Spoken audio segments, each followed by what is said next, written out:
are gathered here for Police Raising Day.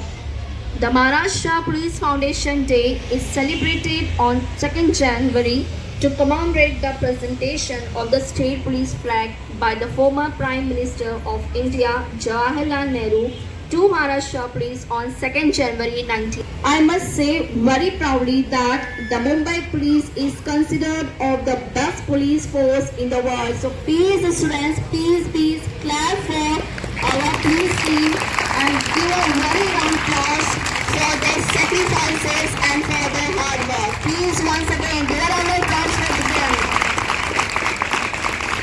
सर्व हळूहळू digital इंडियाकडे जात आहोत. म्हणजे टेक्नॉलॉजीचा जसा जसा यूज वाढत जाईल तसं त्याचे काही ड्रॉबॅक्स पण असतात.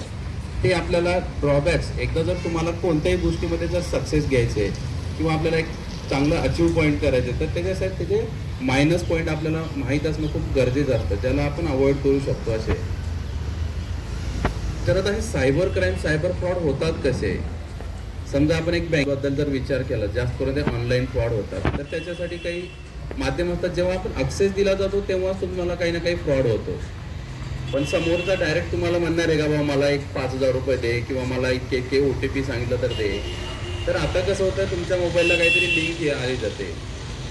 समजा एखादी लिंक पाठवली जाते की बाबा ह्याच्या शुभेच्छा, खालची तुम्ही लिंकवर क्लिक करा, तुम्हाला काहीतरी वेगळं सरप्राईज भेटेल. आपण लिंकवर क्लिक करतो आणि मग मोबाईलमधला सर्व डाटा चालला जातो.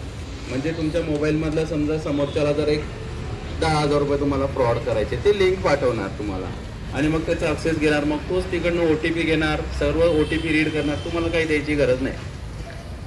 या पण अशा गोष्टी अवॉइड कसं करू शकतो. कोणती लिंक आली आपण लिंक क्लिक करायचं नाही, ओपन करायचं नाही किंवा मग कोणता OTP शेअर करायचा, OTP नाही करायचा. जास्त करून आता समजा तुम्ही ATM यूज करता किंवा आपल्या फॅमिलीमध्ये ATM यूज करतात, ते भरपूर लोक ATMच्या पाठीमागं पिनकोड लिहून ठेवतात, पासवर्ड त्याचा ATMचा, तर तो लिहायचा नाही. मग पासवर्ड आपण किंवा सिम्पल पासवर्ड ठेवायचं नाही, 111 किंवा 1234 असे ठेवायचे नाही. आपण आपला जन्मवर्ष ठेवा, वडिलाचा वर्ष ठेवा, तुमचं जे तुमच्या फॅमिलीमध्ये अशी काही एखादी घटना घडली त्या वर्षी किंवा नवीन गाडी घेतली कोणत्या वर्षी, गाडीचा नंबर असे काहीतरी ठेवायचे किंवा मिक्स ठेवायचे जे समोरच्याला समजणार नाही असं. दुसरी गोष्ट सोशल मीडिया. आता सोशल मीडिया खरं तर यूज करायची काही इतकी गरज नाही, पण जर यूज कोणी करत असेल तर प्रत्येक सोशल मीडियावर समजा फेसबुक आहे, इंस्टाग्राम आहे, तर त्याच्या सेटिंगमध्ये तुम्हाला प्रायव्हसी असते, तर ते प्रायव्हेट करून ठेवायचे. कोणते अकाउंट हे प्रायव्हेट करायचं आणि आपली प्रत्येक गोष्ट प्रायव्हेट जे असतात ते शेअर करायची काही गरज नाही सोशल मीडियावर.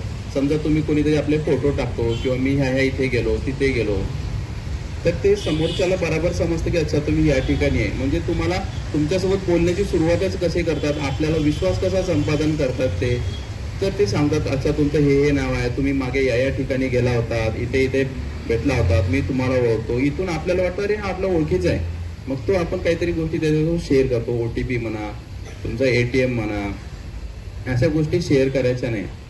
आणि समजा खूप काही झालंच बाबा ऑनलाईन फ्रॉड झाला, काय झाला, तर पहिल्यांदा काय करायचं, तर एक 1930 आहे सायबर क्राईमचा, हा नंबर आहे. 1930 वर तात्काळ कंप्लेंट करायची. किंवा आपला ATM आहे, तर ATMच्या पाठीमागे 1800 पासून जो नंबर सुरू होणारा असतो तो टोल फ्री नंबर असतो आपल्या भारतामध्ये, तर त्याच्यावर कॉल करून त्यांना तात्काळ आपलं ATM असेल, बँक असेल तर तो ब्लॉक करायला सांगायचं. बरोबर आहे. शाळेचे मुख्याध्यापक, स्टाफ आणि सर्व मॅनेजमेंट यांचे मी या ठिकाणी आभार व्यक्त करतो की त्यांनी विद्यार्थ्यांना या ठिकाणी मार्गदर्शनासाठी आम्हाला उपलब्ध करून दिलं. त्याबद्दल सर्वप्रथम शाळेचे मुख्याध्यापक आणि मॅनेजमेंट यांचं अभिनंदन.